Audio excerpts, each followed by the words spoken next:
Hey friends, Wayne over here at Ram Man Inc. Don't forget the ink.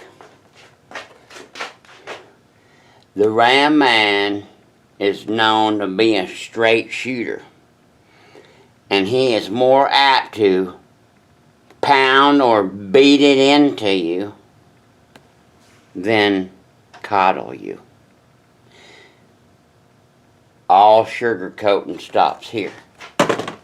So, back to our universal planetary. So, I guess as far as off-roaders or the blue-collar dude or whatever, I guess planetary, the idea of planetary wheel ends has been like one of the ultimate dreams or some shit. And, you know, people have gone to great lengths, other companies, they be taking, you know, Meritor wheel ends like I've showed you and putting them on axles, and, you know, they're great big huge assemblies that they're overkill. I mean, I have one here I've showed you guys. And, you know, then you get this huge gear reduction on top of that, you know, and so you're running 13 to 1, and you know, you've got six in here and 6 out on the outside, or 3. And so, I don't know whether they're blessed or not. On some vehicles they might be. But the biggest thing is, you know, is that load capacity. What people don't understand is they cut that load to the axle basically at least half. Now, the problem with, you know, like for us, how would you design or make, even if you could, a planetary system? Where would you get the funds and the money to? You're talking about a huge fucking endeavor. Would there be any market? And I mean, you have to plunk big bucks into this and designing it. And so, you know, what kind of reward would there be? I don't think there would be that big a reward. Now, if you could do it on a smaller scale with something that's already out there, like the Ram Man is world famous for, repurposing parts. That's what I do. What am I known for? I am known for repurposing many Ford parts for Mopars. Because Ford and Mopar have always been cousins to each other. They've always had close ties. Use the same axle people, same brake people, Midland, Ross, Bendix. So, they's brothers and sisters to us.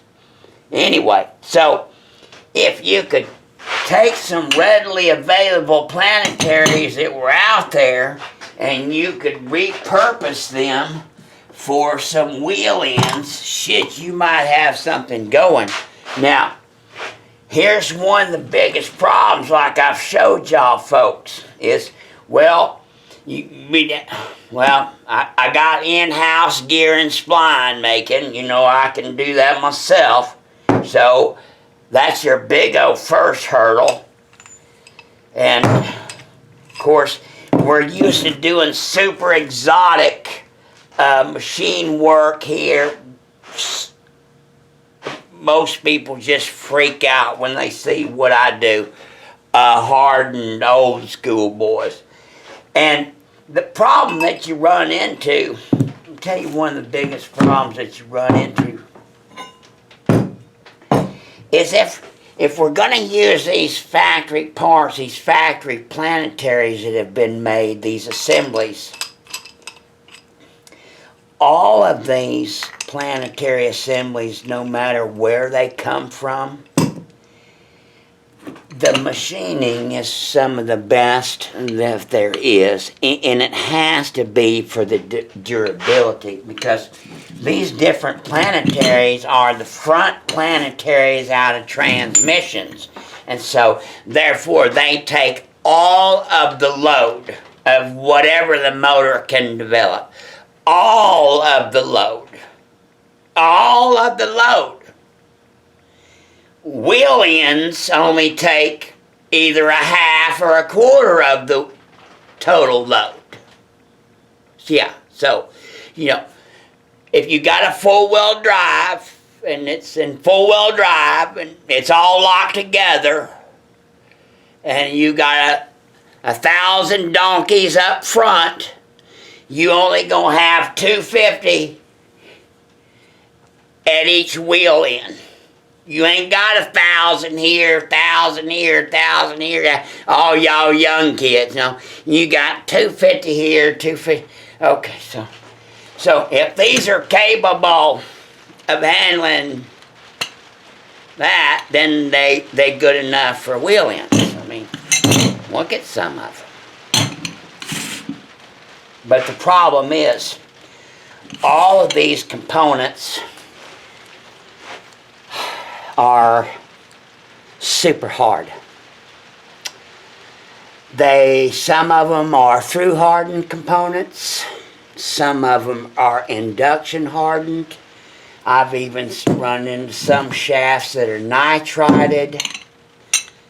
These annulus, or these ring gears, these are super, super hard. All this stuff well in excess of 60 Rockwell. And so, we've got our sun gears, Planetary. So, if we're going to get them in something,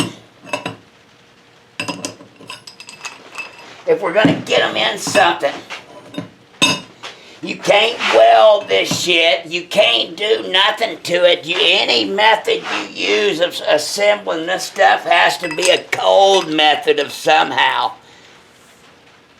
Because if you heat it up and weld it,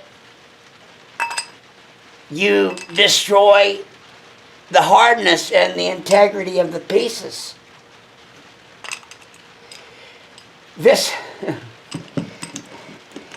really ain't like some fucking rear axle where you get out there on Friday night with the Cracker Box 225 at a 12-pack and decide to weld up your spiders. Now that might last a couple of weekends of fucking beer drinking hot rodding, but not on a hardcore off-roader. So we can't alter the metallurgy of this shit at all, but yet we got to get it all together and get it in here. And so that's another one of the big hurdles, is how do you get the components?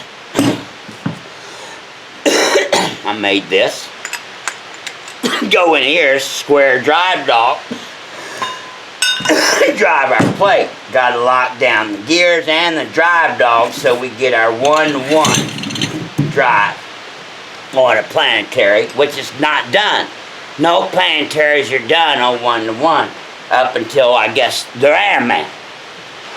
Ink. Don't forget the ink. So, once again, how do you do it? Economically. So that people can afford it. That's what I've been working on. It requires a lot of exotic thinking, far outside the box, like, you know, our unit-bearing Planetaries. It requires some radical thinking. But I've already got it figured out, and everything's just a teaser. Universal Planetaries gonna be here before the end of the year.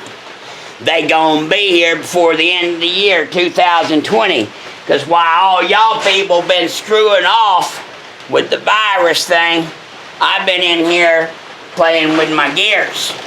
I'm always playing with my gears or playing with my shaft. You can bet that. God bless you, God bless America, and happy trucking.